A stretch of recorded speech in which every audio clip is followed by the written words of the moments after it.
Hello everyone, welcome to my YouTube channel R square Pathshala. आज हम Indian polity lecture series में constitution के salient features के बारे में जानेंगे। तो जो हमारा बेसिकली जो कॉन्स्टिट्यूशन है, कॉन्स्टिट्यूशन को हम जो है दो टाइप्स में बेसिकली डिवाइड करते हैं। One written constitution, second is non unwritten constitution. तो हमारा जो भारत का जो कॉन्स्टिट्यूशन है वो रिटन कॉन्स्टिट्यूशन है। जैसे अमेरिका का कॉन्स्टिट्यूशन है, अमेरिका का कॉन्स्टिट्यूशन भी एक रिटन कॉन्स्टिट्यूशन है। तो बेसिकली हम इस वीडियो में जो है सेलिएंट फीचर्स कॉन्स्टिट्यूशन के बारे में क्विकली कवर करेंगे और इन जो हमारे लिए सेलिएंट फीचर्स के बारे में जानना इम्पोर्टेंट होगा वो हम जो है सब जानेंगे इस लेक्चर के थ्रू। तो चलिए शुरू करते हैं, ज़्यादा टाइम वेस्ट ना करते हुए। सेलिएंट फीचर, सबसे पहला जो सेलिएंट फीचर्स है, so Indian constitution is the lengthiest constitution written constitution of the world. जैसे मैंने बताया कि कॉन्स्टिट्यूशन बेसिकली दो टाइप के होते हैं, रिटन और अनरिटन। रिटन की बेसिकली आप जो है जो प्रोविजंस होते हैं जिसके हिसाब से कोई भी कंट्री रूल होनी है उसको आप नोट डाउन कर लेते हैं एक रूल बुक में, तो उसको रिटन कॉन्स्टिट्यूशन बोलते हैं बेसिकली। लाइक इंडिया, अमेरिका का भी जो कॉन्स्टिट्यूशन है वो रिटन कॉन्स्टिट्यूशन है, एंड ब्रिटेन का जो कॉन्स्टिट्यूशन है वो अनरिटन कॉन्स्टिट्यूशन है। ठीक है। अब भारत का जो कॉन्स्टिट्यूशन है वो lengthiest written constitution of the world क्यों है, कि जितने भी वर्ल्ड के जितने भी कंट्रीज़ के रिटन कॉन्स्टिट्यूशन सबसे लेंथीएस्ट कॉन्स्टिट्यूशन जो है वो भारत का है। क्यों? तो लेंथीएस्ट कॉन्स्टिट्यूशन है क्यों? क्योंकि जो हमारा भारत का जो कॉन्स्टिट्यूशन है वो बहुत कॉम्प्रिहेंसिव है, एलैबोरेटेड है और डिटेल डॉक्यूमेंट है। इसमें बेसिकली जो फंडामेंटल प्रिंसिपल्स होते हैं गवर्नेंस के, उसके साथ साथ जो है एडमिनिस्ट्रेटिव प्रोविजंस भी इसमें लिखे हुए हैं। जनरली क्या होता है कि जो कंपेयर करें अगर जो आज की अदर मॉडर्न डेमोक्रेटिक कंट्रीज़ हैं उनके कॉन्स्टिट्यूशन के साथ अगर हम कंपेयर करें तो उनमें बेसिकली जो है ऐसी चीज़ें जो कि ऑर्डिनरी लेजिस्लेशन द्वारा जो है बनाई जा सकती हैं उनको जो है छोड़ दिया गया है, वो कॉन्स्टिट्यूशन में मेंशन नहीं है। बट इंडिया के केस में क्या है कि ऐसी वो सारी detail administration point of view से भी जो है वो सारी कॉन्स्टिट्यूशन में डाली हुई है, इसलिए वो बहुत लेंदी हो गया है। ठीक है। इसके अलावा जो है तीन चार फैक्टर्स और हैं जिसकी वजह से हमारा कॉन्स्टिट्यूशन बहुत लेंदी हुआ है। सबसे पहले है ज्योग्राफिकल फैक्टर। ज्योग्राफिकल फैक्टर से हम मतलब है कि हमारी जो कंट्री का जो एरिया है वो बहुत वास्ट है। वास्ट इन द सेंस हमारी जो कल्चरल डाइवर्सिटी है वो बहुत ज़्यादा वास्ट है। तो वो कल्चर को प्रोटेक्ट करने के लिए, उनको बेटर वे में एडमिनिस्ट्रेट करने के लिए प्रोविजंस जो हैं हमारे कॉन्स्टिट्यूशन में हैं। तो इसीलिए ये भी एक फैक्टर है जिसकी वजह से हमारा कॉन्स्टिट्यूशन जो है वो लेंदी हो गया। दूसरा हिस्टोरिकल फैक्टर है। हिस्टोरिकल फैक्टर में क्या होता है कि जो हमारा कॉन्स्टिट्यूशन का जो बेसिक स्ट्रक्चर है, जो स्ट्रक्चरल पार्ट है, वो basically government of India act of 1935 से इन्फ्लुएंस्ड है।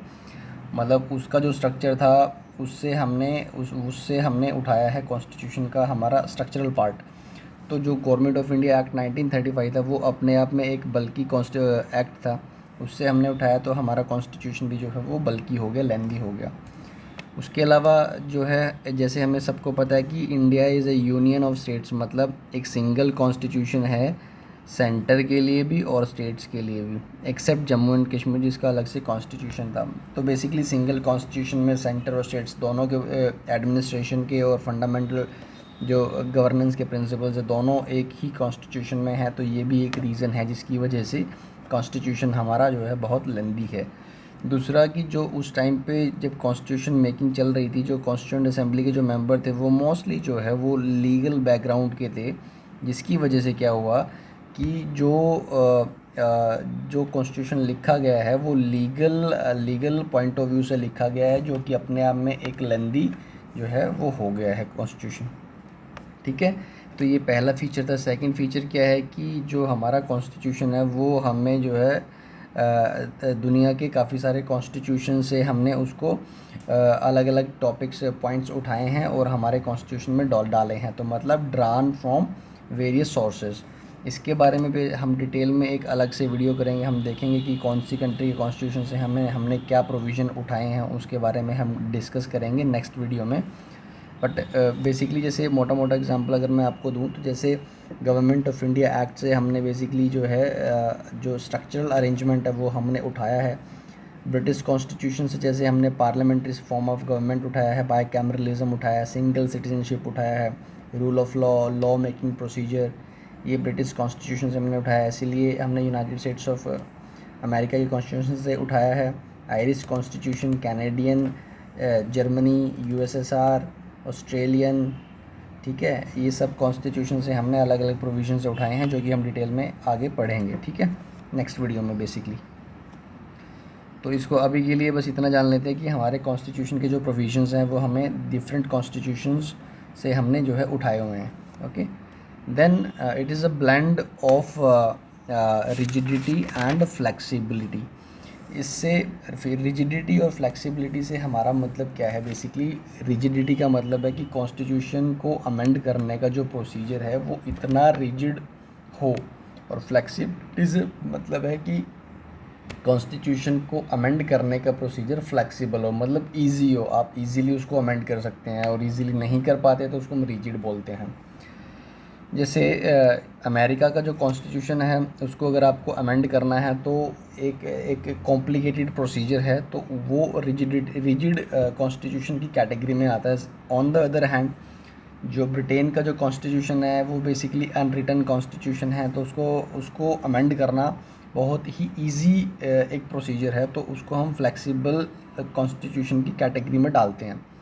अब भारत का जो कॉन्स्टिट्यूशन है उसमें काफ़ी सारे प्रोविजंस ऐसे हैं जिसको हम जो है जिसको अमेंड करने के लिए एक स्पेशल प्रोसीजर दिया गया है, वो फॉलो करना पड़ता है। और कुछ प्रोविजंस ऐसे हैं जिनको हम ऑर्डिनरी लॉ मेकिंग प्रोसेस से हम उसको अमेंड कर सकते हैं। तो बेसिकली कहने का मतलब ये है कि भारत का जो कॉन्स्टिट्यूशन है that is a blend of rigidity and flexibility. इसका मतलब ये है कि कुछ प्रोविजंस हम स्पेशल प्रोसीजर से अमेंड कर सकते हैं, और कुछ ऑर्डिनरी प्रोसीजर से हम अमेंड कर सकते हैं। जैसे आर्टिकल 368 अपने आप में बोलता है कि वो कॉन्स्टिट्यूशन अमेंडमेंट एक्ट के बारे में बात करता है। बेसिकली दो टाइप के अमेंडमेंट के बारे में बात करता है, एक स्पेशल मेजॉरिटी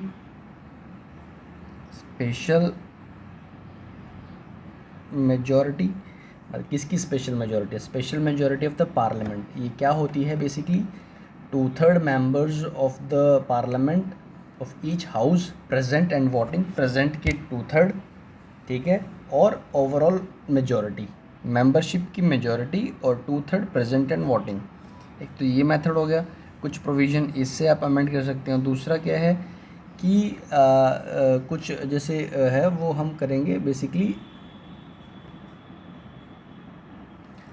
स्पेशल मेजॉरिटी वो क्या कैटेगरी आती है? ये जो अभी हमने बात की स्पेशल मेजॉरिटी, ये एज इट इज़ रहेगी, प्लस रेटिफिकेशन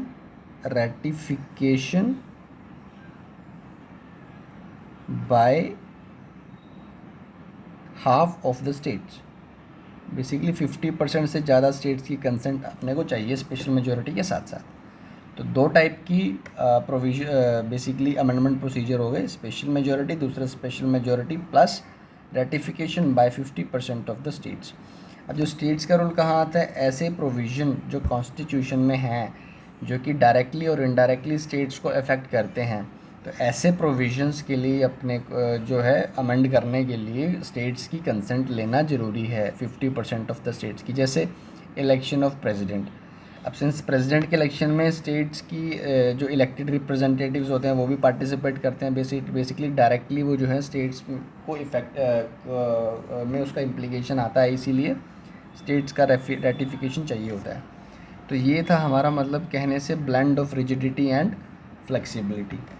उसके बाद है कि फेडरल सिस्टम विद यूनिटरी बायस। जैसे कि हमने देखा पहले भी कि भारत जो है India is A union of states, not a federation, but जो भारत का जो कॉन्स्टिट्यूशन का जो सिस्टम है वो फेडरल सिस्टम विद यूनिटरी बायस है, कि फेडरल है बट बायस्ड किसकी तरफ है? यूनिटरी की तरफ।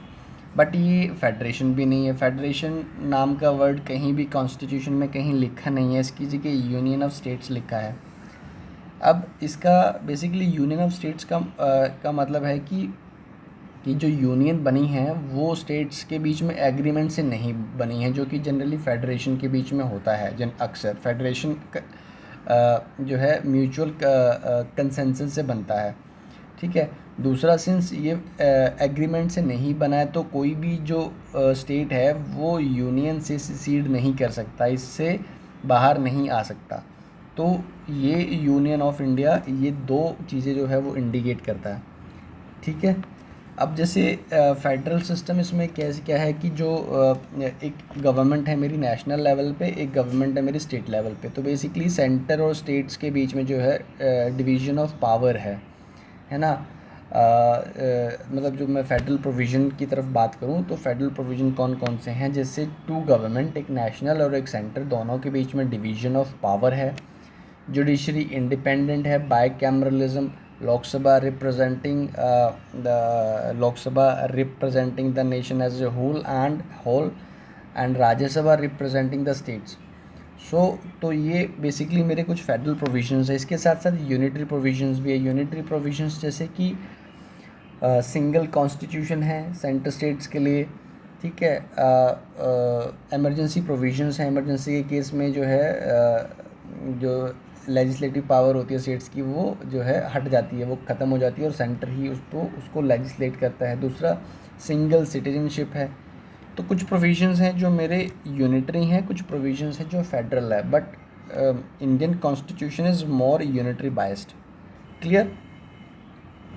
अब उसके बाद जो है नेक्स्ट है मेरा basically parliament form of government. Parliament form of government जैसे कि मैंने पहले बताया कि हमने ब्रिटेन से, ब्रिटिश कॉन्स्टिट्यूशन से उठाया है parliamentary form of government. Centre पे भी हमने parliamentary form of government choose किया है और स्टेट लेवल पे भी हमने parliamentary form of governance choose किया है, ठीक है। हमने ब्रिटेन से इसको उठाया है। यूएस में basically presidential form of government है। जो दोनों में डिफरेंस क्या है पार्लियामेंट्री एंड प्रेसिडेंशियल फॉर्म में? जो पार्लियामेंट्री फॉर्म ऑफ गवर्नमेंट है बेसिकली वो लेजिस्लेटिव और एग्जीक्यूटिव ऑर्गन्स जो होते हैं गवर्नमेंट के, दोनों के बीच में कोऑपरेशन की बात करता है। इंडिपेंडेंट नहीं होते, कोऑपरेशन की बात करता है। बट प्रेसिडेंशियल सिस्टम में एग्जीक्यूटिव ऑर्गन और लेजिस्लेटिव ऑर्गन में कंप्लीट इंडिपेंडेंस होती है, एक दूसरे से इंडिपेंडेंट होते हैं, सेपरेशन ऑफ पावर होती है। But parliamentary form of government में ऐसा नहीं होता। जो हमारे जो कॉन्स्टिट्यूशन मेकर्स है, the fathers of the constitutions, उन्होंने जो है काफ़ी डिस्कशन करने के बाद ultimately parliamentary form of government जो है चूज़ किया, ठीक है। कुछ फीचर्स हैं पार्लियामेंट्री फॉर्म ऑफ गवर्नमेंट के, जैसे कि presence of nominal and the real executive. Nominal, who is the nominal executive? President and the governors for the state. And real executives are Council of Minister headed by Prime Minister at the center level and Council of Minister headed by Chief Minister at the state level. Okay. Then majority party rule. Whosoever gets majority in the Lok Sabha rules over the country.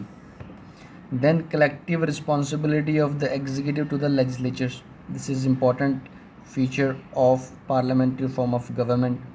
Then the leadership of prime minister. Prime minister is the leader of the party. Okay, so these are the basically parliamentary form of government's features. Another feature is dissolution of the lower house once it completes its tenure, or when it gets when it completes its tenure, the lower house gets dissolved. The next important salient feature of the constitution is synthesis of parliamentary sovereignty and judicial supremacy. What does it mean? It means कि जो भारत की जो parliament है वो sovereign है, वो respective list के हिसाब से जिस पे यूनियन पार्लियामेंट एम्पावर्ड है लॉ मेकिंग के लिए, वो लॉ बना सकती है। बट अगर वो लॉ जो है कॉन्स्टिट्यूशन के ख़िलाफ़ होगा या उसको वायलेट करेगा तो Supreme Court has the power of judicial review through which Supreme Court can declare the particular law as unconstitutional and strike down that law. तो बेसिकली पार्लियामेंट्री इनिशियली अपने आप में सुप्रीम है, बट अगर पार्लियामेंट कोई ऐसा लॉ बनाती है जो कि कॉन्स्टिट्यूशन की को वायलेट करेगा तो सुप्रीम कोर्ट जुडिशियल रिव्यू की पावर के थ्रू उसको जो है अनकॉन्स्टिट्यूशनल डिक्लेयर कर देगा। तो दोनों का सिंथेसिस हो जाता है पार्लियामेंट्री सोवर्निटी, जो कि ब्रिटेन के केस में है, ब्रिटेन से हमने लिया है, और जुडिशियल सुपरमेसी जो कि यूनाइटेड स्टेट्स ऑफ अमेरिका की कॉन्स्टिट्यूशन से हमने लिया है। ठीक है। उसके बाद जो नेक्स्ट इम्पॉर्टेंट सीलेंट फीचर है integrated and independent judiciary. Integrated से मतलब हमारा ये है कि हमारे यहाँ पे बेसिकली एक सिंगल सिस्टम ऑफ जुडिशरी है, जो कि टॉप में मेरी सुप्रीम कोर्ट है। Supreme court is the highest court of land, it is the highest court of appeal, the guarantor of fundamental rights of the citizens and the guardian of the constitution.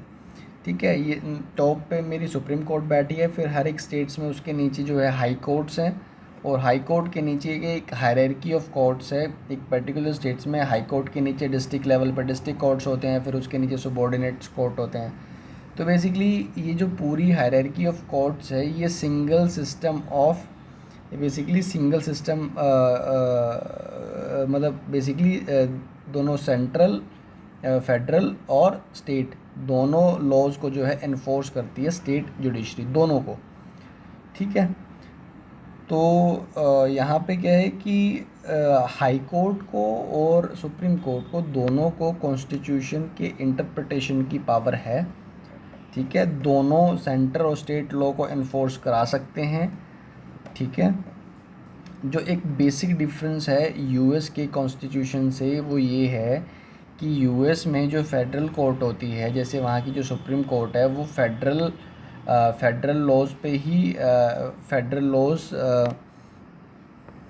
जो federal laws को ही enforce करेगा, और जो state judiciary है वो state laws को ही enforce करेगा। But India के केस में सिंगल सिस्टम ऑफ जुडिशरी है, जो कि दोनों लॉ को एनफोर्स कराते हैं। ठीक है। इंडिपेंडेंट जुडिशरी का मतलब है कि जो सुप्रीम कोर्ट के या हाई कोर्ट के जो जजेस हैं, उनकी जो टेन्योर है वो फिक्स है, सिक्योरिटी है, मतलब उनको कोई हटा नहीं सकता एक फ़िक्स टर्म से पहले, until specified by the constitution. उनकी जो सर्विस कंडीशंस होती हैं वो फिक्स होती हैं। उनका जो एक्सपेंसेस होती हैं वो उस पर जो है पार्लियामेंट में वोट नहीं पड़ती हैं। Charge upon on the consolidated fund of India होता है। वो जो है जजेस का जो कंडक्ट होता है वो लेजिस्लेचर में डिस्कस नहीं किया जा सकता।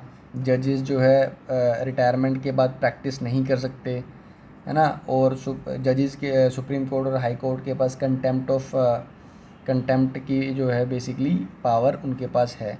तो ये सब चीज़ों से इसलिए दिए गए हैं ताकि जो सुप्रीम कोर्ट और हाई कोर्ट है या फिर जुडिशरी जो है टोटली इंडिपेंडेंट रह सके गवर्नमेंट से।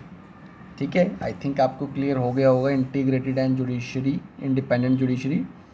उसके बाद फंडामेंटल राइट्स, ये basically part 3 of the constitution है। फंडामेंटल राइट्स बहुत इंपॉर्टेंट है। हमारे पास बेसिकली 6 फंडामेंटल राइट है। Right to equality article 14 to 18, right to freedom article 19 to 22, right against exploitation 23-24, right to freedom of religion article 25 to 28, then cultural and educational rights article 29 to 30. ठीक है, then right to constitutional remedies article 32. Okay, basically जो fundamental right है वो basically political democracy के idea को promote करते हैं। Fundamental rights इन justiciable होते हैं। जस्टिसिएबल इन नेचर का मतलब है कि जो कोर्ट में इनको जो है इनके वायलेशन, अगर फंडामेंटल राइट वायलेट हो रहे हैं तो इनको कोर्ट में जाके इन्फोर्स किया जा सकता है। और एग्रीव्ड पर्सन जो होता है वो डायरेक्टली जो है वो हाई कोर्ट या सुप्रीम कोर्ट जो है अप्रोच कर सकता है रिट्स, जो कि फिर रिट्स इशू कर सकते हैं उनके फंडामेंटल राइट्स को इंश्योर करने के लिए। ठीक है। उसके बाद जो आता है मेरा हाँ, एक बात और, जो फंडामेंटल राइट्स होते हैं वो एब्सोल्यूट नहीं होते हैं, मतलब वो सैंक्रोसैंक्ट नहीं होते। पार्लियामेंट इनको रिपील कर सकती है, करटेल कर सकती है थ्रू कॉन्स्टिट्यूशनल अमेंडमेंट एक्ट। ठीक है। उसके बाद directive principle of state policy होता है। जैसे फंडामेंटल राइट मेरा पॉलिटिकल डेमोक्रेसी के आइडिया को प्रमोट करता है, इसी प्रकार जो डायरेक्टिव प्रिंसिपल्स है वो बेसिकली जो सोशल एंड इकोनॉमिक डेमोक्रेसी के आइडिया को प्रमोट करता है। Directive principle basically fundamental principles हैं जो कि एक स्टेट्स की गवर्नेंस के लिए फंडामेंटल है, उस कंट्री या फिर स्टेट्स की गवर्नेंस के लिए उनको स्टेट्स या फिर लेजिस्लेचर्स या गवर्नमेंट्स को लॉ मेकिंग के थ्रू इन प्रिंसिपल्स को कंसिडर करना है for better governance of the country. इनके लिए एक ये इम्पॉर्टेंट फीचर है कि ये जस्टिसिएबल नहीं है, मतलब इनके वायलेशन को लेके जो है कोर्ट में नहीं जाया जा सकता। ठीक है, उसके बाद आता है fundamental duties. Fundamental duties basically duties हैं जो कि हर एक सिटीज़न ऑफ द कंट्री उसको जो है अबाइड करना है, उन ड्यूटीज़ को फॉलो करना है। ये ड्यूटीज़ जो है ओरिजिनल कॉन्स्टिट्यूशन का पार्ट नहीं थी, ये बेसिकली 75 टू 77 में इमरजेंसी के टाइम पे जो है एक कमेटी बनाई गई थी, सरदार सवर्ण सिंह कमेटी। उस कमेटी ने रिकमेंड किया था कि ये फंडामेंटल ड्यूटीज़ होनी चाहिए। तो 42nd कॉन्स्टिट्यूशनल अमेंडमेंट एक्ट 1976 के थ्रू बेसिकली जो बेसिकली अमेंडमेंट एक्ट सरदार सवर्ण सिंह कमेटी की रिकमेंडेशन पे आया था, उससे कॉन्स्टिट्यूशन में 10 जो है वो फंडामेंटल ड्यूटीज़ ऐड की गई थी पार्ट 4A में आर्टिकल 51A के अंडर। और एक 11th जो फंडामेंटल ड्यूटी थी वो basically 86th constitutional amendment act 2002 के थ्रू जो है वो ऐड की गई थी। जैसे क्या क्या फंडामेंटल ड्यूटीज़ हैं, जैसे respect constitution, national flag and national anthem to protect the sovereignty, unity and integrity of the country, to promote the spirit of common brotherhood etcetera. ठीक है, देन सेक्युलर स्टेट। जो बेसिकली भारत का जो constitution है वो किसी एक पर्टिकुलर रिलीजन की बात नहीं करता। ठीक है, जितने भी रिलीजन है कंट्री में वो सबको इक्वल राइट, सपोर्ट और इक्वल रिस्पेक्ट देता है, वो किसी एक पर्टिकुलर रिलीजन को अपहोल्ड नहीं करता। तो जिससे पता ये दिखाता है कि हमारा जो कॉन्स्टिट्यूशन है वो सेक्युलर है। ठीक है, सेक्युलर स्टेट की बात करता है। उसके बाद यूनिवर्सल अडल्ट फ्रेंचाइज। बेसिकली ये सिस्टम जो है बेसिस ऑफ इलेक्शन है। बेसिकली मतलब क्या है कि हर कोई आदमी जो अडल्ट है वो जो है इलेक्शंस में, लोकसभा या फिर स्टेट लेजिस्लेटिव असेंबलीज़ के इलेक्शंस में वोट कर सकता है। इनिशियली कॉन्स्टिट्यूशन में ये जो एज थी 21 ईयर्स एज थी, कि मतलब जो 21 ईयर से ऊपर है वो जो है इलेक्शंस में वोट कर सकता है। बट इसको घटा के 18 साल कर दिया गया by 61st constitutional amendment act of 1989 में इसको 21 से घटा के 18 साल कर दिया था through 61st constitutional amendment act 1988 के थ्रू। ठीक है, उसके बाद सिंगल सिटीजनशिप, ये भी एक इम्पॉर्टेंट फीचर है। जैसे यूएस में क्या है कि एक आदमी जो है वो स्टेट्स के साथ साथ जो है वो नेशनल, उसके पास 2 सिटीजनशिप है, एक नेशनल की और एक स्टेट, जिस स्टेट में वो रहता है उस स्टेट की। बट भारत के केस में क्या है कि एक ही सिंगल सिटीजनशिप का ही कॉन्सेप्ट है जो कि ब्रिटेन से हमने उठाया है। ठीक है, तो सिंगल सिटीजनशिप का एक इम्पॉर्टेंट फीचर है। देन इंडिपेंडेंट बॉडीज़ हैं हमारे यहाँ पे, जैसे इलेक्शन कमीशन है, इलेक्शन कंडक्ट कराता है स्टेट असेंबलीज़ के, और लोकसभा इलेक्शंस, प्रेसिडेंट का भी इलेक्शन का कंडक्ट कराता है। देन कैग है जो कि गवर्नमेंट के अकाउंट्स को ऑडिट करता है। यूपीएससी है, यूनियन पब्लिक सर्विस कमीशन, जो कि ऑल इंडिया सर्विसेज की रिक्रूटमेंट करता है और जो है हायर सेंट्रल सर्विसेज की भी रिक्रूटमेंट करता है, और डिसिप्लिनरी मैटर में प्रेसिडेंट को एडवाइस करता है। ये इंडिपेंडेंट बॉडीज़ हैं जो कि कॉन्स्टिट्यूशन के थ्रू बनी हुई है, कॉन्स्टिट्यूशनल बॉडीज़ हैं। देन इमरजेंसी प्रोविज़न है। इमरजेंसी प्रोविज़न की बेसिकली प्रेसिडेंट को पावर दी गई है कि वो एक्स्ट्रा ऑर्डिनरी सिचुएशंस में जो है उसको फ्रीडम दी गई है कि वो जो है इफ़ेक्टिवली जो है सिस्टम को चला सके। तो ये प्रोविज़न इनकॉर्पोरेट करने के पीछे का रीज़न क्या है बेसिकली, कि ये है कि to safeguard the sovereignty, unity, integrity and security of the country. ठीक है, and democratic political system of and the constitution. ये सबको बचाने के लिए अगर कोई सिचुएशन ऐसी क्रिएट हो जाती है तो उसमें जो है इमरजेंसी प्रोविज़न को इन्वोक किया जा सकता है। अब 3 टाइप की इमरजेंसीज़ होती हैं। एक नेशनल इमरजेंसी होती है, अंडर आर्टिकल 352 ये कब लग सकती है? ऑन ग्राउंड ऑफ वॉर और एक्सटर्नल एग्रेशन और आर्म्ड रिबिलियन। वॉर के केस में या फिर आर्म्ड रिबिलियन के केस में आर्टिकल 352 लग सकता है, ठीक है। उसके बाद स्टेट इमरजेंसी, इसको प्रेसिडेंट रूल्स भी कहते हैं। ये बेसिकली दो तरह से लग सकती है। आर्टिकल 356 मतलब कि कॉन्स्टिट्यूशनल मशीनरी का अगर फेलियर हो जाता है स्टेट में, तब जो है प्रेसिडेंट रूल लग जाता है स्टेट में, जिसमें स्टेट गवर्नमेंट को डिसमिस करके जो है सेंट्रल गवर्नमेंट जो है कंट्रोल में ले लेती है, प्रेसिडेंट के थ्रू उसको जो है चलाया जाता है। उसके अलावा आर्टिकल 365 की अगर सेंट्रल गवर्नमेंट कोई जो है स्टेट गवर्नमेंट को डायरेक्शन दे और वो स्टेट गवर्नमेंट वो डायरेक्शन ना कंप्लाई करे, तो उसको इन्वोक करके जो है स्टेट इमरजेंसी लगाई जा सकती है स्टेट में। उसके बाद फाइनेंशियल इमरजेंसी है तीसरी, आर्टिकल 360 की, जब इंडिया का जो कंट्री का क्रेडिट या फिर फाइनेंशियल स्टेबिलिटी नहीं रहती, तो उस केस में फाइनेंशियल इमरजेंसी जो है इन्वोक की जा सकती है। And the last is 3 tier government. 73rd and 74th amendment act of the constitution ने बेसिकली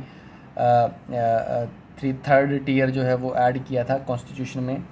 जैसे हम अभी तक हमने पढ़ा था कि गवर्नमेंट नेशनल लेवल पे होती है, फिर स्टेट लेवल पे होती है, थर्ड लेवल लोकल लेवल है, जहाँ पे basically gram panchayat and municipal corporations होती हैं, जो कि लोकल इश्यूज़ को एड्रेस करने के लिए बनाई जाती हैं, ताकि लोकल लेवल पे जो है लोगों का पार्टिसिपेशन गवर्नेंस में बढ़ाया जा सके। तो बेसिकली ये इम्पॉर्टेंट सेलिएंट फीचर्स थे हमारे। इसके अलावा काफ़ी सारे फीचर्स हैं जो हम अपनी वीडियोस के थ्रू जो है हम देखेंगे। नेक्स्ट वीडियो में बेसिकली हम जो प्रोविज़न्स हमने दूसरे कॉन्स्टिट्यूशन से उठाए हैं, उस प्रोविज़न्स के बारे में हम एक क्लास लेंगे, और फिर हम देखेंगे बेसिकली कि शेड्यूल्स जो हैं हमारे 12 शेड्यूल्स है, कौन से शेड्यूल्स में क्या है, तो उसके बारे में हमारी नेक्स्ट वीडियो रहेगी, मे बी कंबाइंड या अलग अलग। तो आई होप आपको मेरी वीडियो पसंद आई होगी। Please like, share and subscribe, and I think best wishes whosoever watching my videos, and I hope ये वीडियोस आपके लिए काफ़ी हेल्पफुल होंगी। So thank you very much guys, see you in the next video.